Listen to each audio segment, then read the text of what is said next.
ओम शांति। ओम शांति। आज 23 नवंबर 2025 प्रातः मुरली। नए वर्ष में अखंड महादानी, अखंड निर्विघ्न, अखंड योगी और सदा सफलता मूर्त बनना। आज बाप दादा अपने सामने डबल सभा को देख रहे हैं। एक तो साकार में सम्मुख बैठे हैं और दूसरे दूर बैठे भी दिल के समीप दिखाई दे रहे हैं। दोनों सभाओं की श्रेष्ठ आत्माओं के मस्तक में आत्म दीपक चमक रहा है। कितना सुंदर चमकता हुआ नजारा है। इतने सब एक संकल्प, एक रस स्थिति में स्थित परमात्म प्यार में लवलीन एकाग्र बुद्धि से स्नेह में समाये हुए कितने प्यारे लग रहे हैं। आप सभी भी आज विशेष नया वर्ष मनाने के लिए पहुंच गए हो। बाप दादा भी सभी बच्चों का उमंग उत्साह है देख चमकते हुए आत्म दीप को देख हर्षित हो रहे हैं। आज का दिन संगम का दिन है। एक वर्ष की पुराने की विदाई है और नए वर्ष की बधाई होने वाली है। नया वर्ष अर्थात नया उमंग और उत्साह है। सब परिवर्तन का उमंग है। सर्व प्राप्तियों को स्वयं में प्राप्त देख दिल में उत्साह है। दुनिया वाले भी यह उत्सव मनाते हैं। उन्हीं के लिए एक दिन का उत्सव है और आप लक्की लवली बच्चों के लिए संगम युग का हर दिन उत्सव है, क्योंकि खुशी का उत्साह है। दुनिया वाले तो बुझे हुए दीपक को जला के वर्ष मनाते हैं और बाप दादा और आप इतने सारे चारों ओर के जगे हुए दीपकों के साथ नया वर्ष का उत्सव मनाने आए हैं। यह तो रीति रस्म मनाने के लिए निमित्त मात्र करते हो, लेकिन आप सभी जगे हुए दीपक हो। अपना चमकता हुआ दीप दिखाई देता है ना, जो अविनाशी द्वीप है। तो नए वर्ष में हर एक ने दिल में 100 प्रति विश्व की आत्माओं प्रति कोई नया प्लान बनाया है। 12 बजे के बाद नया वर्ष शुरू हो जाएगा, तो इस वर्ष को विशेष किस रूप में मनाएंगे। जैसे पुराना वर्ष विदाई लेगा, तो आप सबने भी पुराने संकल्प, पुराने संस्कार, उन्हीं को विदाई देने का संकल्प किया। वर्ष के साथ साथ आप भी पुराने को विदाई दे नए उमंग उत्साह के संकल्पों को प्रैक्टिकल में लाएंगे ना। तो सोचो अपने में क्या नवीनता लाएंगे, कौन से नए उमंग उत्साह की लहर फैलाएंगे, कौन से विशेष संकल्प का वाइब्रेशन फैलाएंगे। सोचा है? क्योंकि आप सभी ब्राह्मण सारे विश्व की आत्माओं के लिए परिवर्तन निमित्त आत्माएं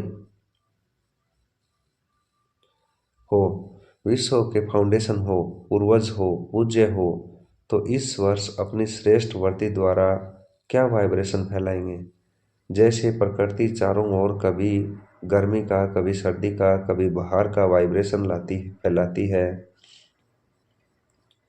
तो आप प्रकृति के मालिक, प्रकृति जीत कौन सा वाइब्रेशन फैलाएंगे, जिससे आत्माओं को थोड़े समय के लिए भी सुख चैन का अनुभव हो। इसके लिए बाप दादा यही इशारा दे रहे हैं कि जो भी खजाने प्राप्त हुए हैं, उन खजानों को सफल करो और सफलता स्वरूप बनो। विशेष समय का खजाना कभी भी व्यर्थ न जाए। एक सेकंड भी व्यर्थ को कार्य में लगाओ। समय को सफल करो, हर श्वास को सफल करो, हर संकल्प को सफल करो, हर शक्ति को सफल करो, हर गुण को सफल करो। सफलता मूर्त बनने का यह विशेष वर्ष मनाओ, क्योंकि सफलता आपका जन्मसिद्ध अधिकार है। उस अधिकार को अपने कार्य में लगाए सफलता मूर्त बनो, क्योंकि अब की सफलता आपके अनेक जन्म साथ रहने वाली है। आपके समय के सफलता का प्रारब्ध पूरा आधा कल्प सफलता का फल प्राप्त होगा। अब के समय की सफलता का प्रारब्ध पूरा समय ही प्राप्त होगा। श्वास को सफल करने से भविष्य में भी देखो आपके श्वास की सफलता का परिणाम। भविष्य में सभी आत्माएं पूरा समय स्वस्थ रहती हैं। बीमारी का नाम नहीं, डॉक्टर्स की डिपार्टमेंट ही नहीं, क्योंकि डॉक्टर्स क्या बन जाएंगे, राजा बन जाएंगे ना, विश्व के मालिक बन जाएंगे। लेकिन इस समय आप श्वास सफल करते हो और सर्व आत्माओं को स्वस्थ रहने का प्रारब्ध प्राप्त होता है। ऐसे ही ज्ञान का खजाना, उसके सफल स्वरूप स्वर्ग में आपके अपने राज्य में इतने समझदार शक्तिवान बन जाते हो, जो वहाँ कोई वजीर से राय लेने की आवश्यकता नहीं। स्वयं ही समझदार शक्तिवान होते हैं, शक्तियों को सफल करते हो। उसकी प्रारब्ध वहाँ सब शक्तियाँ विशेष धर्म सत्ता, राज्य सत्ता, दोनों ही विशेष शक्तियाँ सत्ताएं वहाँ प्राप्त होंगी। गुणों का खजाना सफल करते हो तो उसके प्रारब्ध देवता पद का अर्थ ही है दिव्य गुणधारी, और साथ साथ अभी लास्ट जन्म में आपकी जड़ मूर्ति का पूजन करते हैं तो क्या महिमा करते हैं, सर्वगुण संपन्न। तो इस समय की सफलता के प्रारब्ध स्वतः ही प्राप्त हो जाती। इसलिए चेक करो, खजाने मिले, खजानों से संपन्न हुए हैं, लेकिन 100% व 20% कितना सफल किया है। पुराने वर्ष को विदाई देंगे तो पुराने वर्ष में क्या जमा किया हुआ खजाना सफल किया, कितना किया, यह चेक करना, और आने वाले वर्षों में भी इन खजानों को व्यर्थ के बजाय सफल करना है। 1 सेकंड भी और कोई खजाना भी व्यर्थ न जाए। पहले बताया है कि संगम समय का सेकंड सेकंड नहीं है, वर्ष के बराबर है। ऐसे नहीं समझना 1 सेकंड 1 मिनट ही तो गया, व्यर्थ जाना, इसको ही अलबेलापन कहा जाता है। आप सबका लक्ष्य है कि ब्रह्मा बाप समान संपन्न और संपूर्ण बनना है, तो ब्रह्मा बाप ने सर्व खजाने आदि से अंतिम दिन तक सफल किया। इसका प्रत्यक्ष प्रमाण देखा, संपूर्ण फरिश्ता बन गया। अपनी प्यारी दादी को भी देखा, सफल किया, और औरों को भी सफल करने का सदा उमंग उत्साह बढ़ाया। तो ड्रामा अनुसार विशेष विश्व सेवा के अलौकिक पाठ के निमित्त बनी। तो इस वर्ष कल से हर दिन अपना चार्ट रखना, सफल और व्यर्थ क्या हुआ, कितना हुआ, अमृत वेले ही दृढ़ संकल्प करना, समर्थी स्वरूप बनना कि सफलता मेरा जन्मसिद्ध अधिकार है, सफलता मेरे गले का हार है, सफलता स्वरूप ही समान बनना है। ब्रह्मा बाप से प्यार है ना, तो ब्रह्मा बाप का सबसे ज्यादा प्यार किससे था जानते हो? किससे प्यार था? मुरली से। लास्ट दिन भी मुरली का पाठ मिस नहीं किया। समान बनने में यह चेक करना, ब्रह्मा बाप का जिससे प्यार रहा, ब्रह्मा बाप के प्यार का सबूत है। जिससे बाप का प्यार था उससे मेरा प्यार स्वतः ही सहज होना चाहिए। ब्रह्मा बाप की और क्या विशेषता रही? सदा अलर्ट, अलबेलापन नहीं। लास्ट दिन भी कितना अलर्ट रूप में अपने सेवा का पार्ट बजाया। शरीर कमजोर होते भी कैसे अलर्ट होके आधार लेके नहीं बैठे और अलर्ट करके गए। 3 बातों का मंत्र देके गए, याद है ना सबको? तो जितना अलर्ट रहेंगे, फॉलो करेंगे, अलबेलापन खत्म होगा। अलबेलेपन के विशेष बोल बाप दादा बहुत सुनते रहते हैं, जानते हो ना? अगर इन 3 शब्दों को निराकारी, निर्विकारी और निरअहंकारी सदा अपने मन में रिवाइज और रियलाइज करते चलो तो ऑटोमेटिकली सहज और स्वतः समान बन ही जाएंगे। तो एक बात सफल करो, सफलता मूर्त बनो। बाप दादा ने बच्चों की वर्ष की रिजल्ट देखी, क्या देखा? महादानी बने हो, लेकिन अखंड महादानी, अखंड अंडरलाइन, अखंड महादानी, अखंड योगी, अखंड निर्विघ्न। अभी इसकी आवश्यकता है। क्या अखंड हो सकता है? हो सकता है। पहली लाइन वाले बताओ कि अखंड हो सकता है? हाथ उठाओ अगर हो सकता है तो। जो कर सकता है कर सकते हो। मधुबन वाले भी उठा रहे हैं। बाप दादा मधुबन वालों को पहले देखता है, मधुबन से प्यार है। शांतिवन या पांडव भवन या जो भी दादी की बुझाई हैं सबको ध्यान से देखते हैं। अगर अखंड हो गया, मनसा से शक्ति फैलाने की सेवा में बिजी रहो, वाचा से ज्ञान की सेवा और कर्म से गुणदान व गुण का सहयोग देने की सेवा करो। आजकल चाहे अज्ञानी आत्माएं हैं, चाहे ब्राह्मण आत्माएं हैं, सभी को गुण का दान, गुणों का सहयोग देना आवश्यक है। अगर स्वयं सहज सिंपल रूप में सैंपल बनकर रहे तो ऑटोमेटिक दूसरे को आपके गुण मूर्त का सहयोग स्वतः ही मिलेगा। आजकल ब्राह्मण आत्माएं भी सैंपल देखना चाहती हैं, सुनना नहीं चाहती हैं। आपस में भी क्या कहते हो, कौन बना है, तो प्रत्यक्ष रूप में गुणमूर्त देखने चाहते हैं। तो कर्म से विशेष गुणों का सहयोग, गुणों का दान देने की आवश्यकता है। सुनने कोई नहीं चाहता, देखना चाहता है। तो अभी यह विशेष ध्यान में रखना कि मुझे ज्ञान से, वाचा से तो सेवा करते ही रहते हो और करते ही रहना है, छोड़ना नहीं है। लेकिन अभी मनसा और कर्म, मनसा द्वारा वाइब्रेशन फैलाओ, सहकाश फैलाओ। वाइब्रेशन व सहकाश दूर बैठे भी पहुंचा सकते हो। शुभ भावना, शुभ कामना द्वारा किसी भी आत्मा को मनसा सेवा द्वारा वाइब्रेशन व सहकाश दे सकते हो। तो अभी इस वर्ष एक मनसा शक्तियों का वाइब्रेशन, शक्तियों द्वारा सहकाश और कर्म द्वारा गुण का सहयोग व अज्ञानी आत्माओं को गुण दान दो। नए वर्ष में गिफ्ट भी देते हो ना, तो इस वर्ष में गुणमूर्त बन गुणों की गिफ्ट देना। गुणों की टोली खिलाते हो ना, मिलते हो तो टोली खिलाते हो ना, टोली खिलाने में खुश हो जाते हैं ना। कोई आत्माएं बागंती भी टोली को याद करते हैं और बातें भूल जाते हैं, लेकिन टोली याद आती है। तो इस वर्ष कौन सी टोली खिलाएंगे?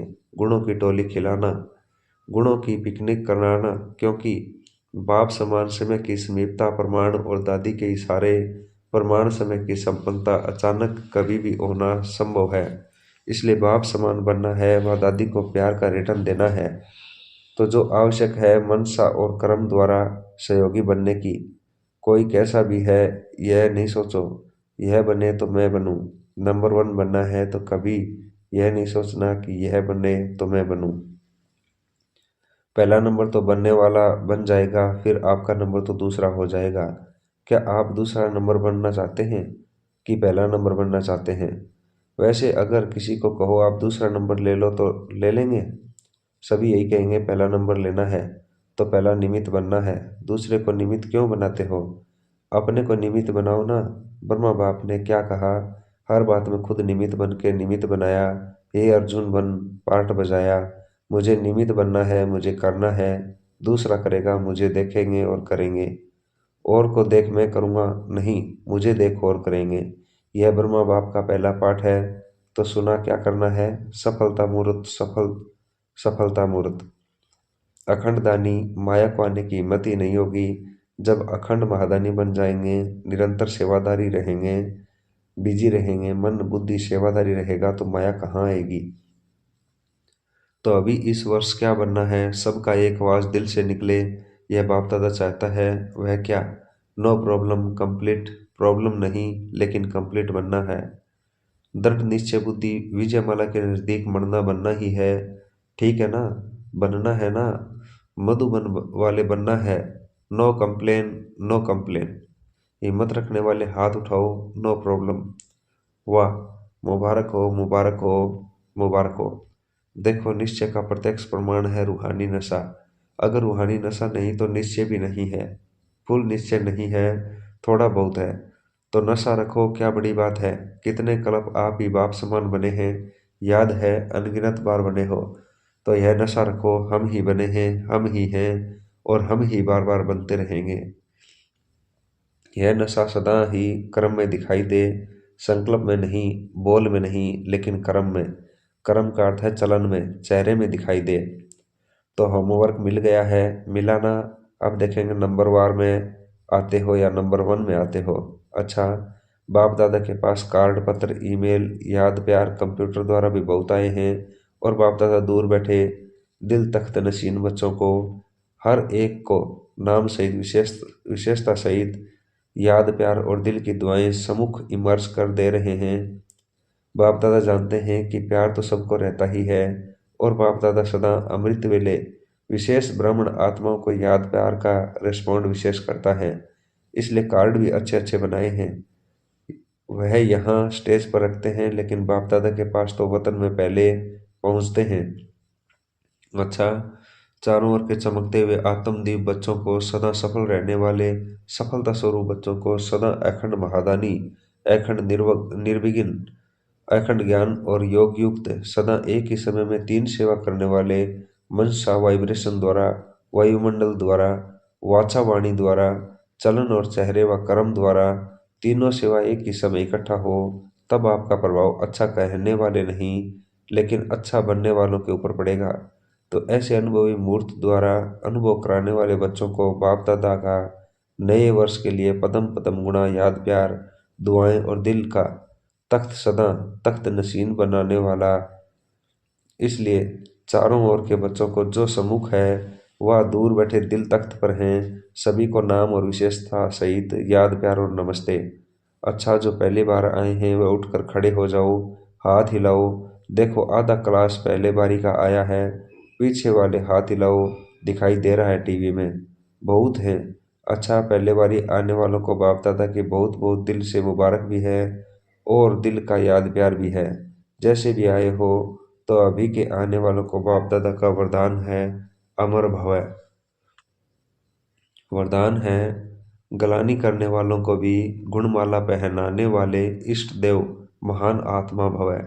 जैसे आजकल आप विशेष आत्माओं का स्वागत करते समय कोई गले में स्थूल माला डालते हैं, तो आप डालने वाले के गले में रिटर्न कर देते हो। ऐसे गलानी करने वाले को भी आप गुणमाला पहनाओ, तो वह स्वतः ही आपको गुणमाला रिटर्न करेंगे, क्योंकि गलानी करने वाले को गुणमाला पहनाना अर्थात जन्म जन्म के लिए भगत निश्चित कर देना है। यह देना ही अनेक बार का लेना हो जाता है। यही विशेषता इष्ट देव महान आत्मा बना देती है। स्लोगन है, अपनी मनसावर्ती सदा अच्छी पावरफुल बनाओ, तो खराब भी अच्छा हो जाएगा। अव्यक्त इशारे हैं, अशरीरी व विदेही स्थिति का अभ्यास बढ़ाओ। कितना भी कार्य चारों ओर की खींचतान हो, बुद्धि सेवा के कार्य में अति बिजी हो, ऐसे टाइम पर अशरीरी बनने का अभ्यास करके देखो। यथार्थ सेवा का कभी बंधन नहीं होता है, क्योंकि योग युक्त युक्ति युक्त सेवादारी सदा सेवा करते भी उपराम रहते हैं।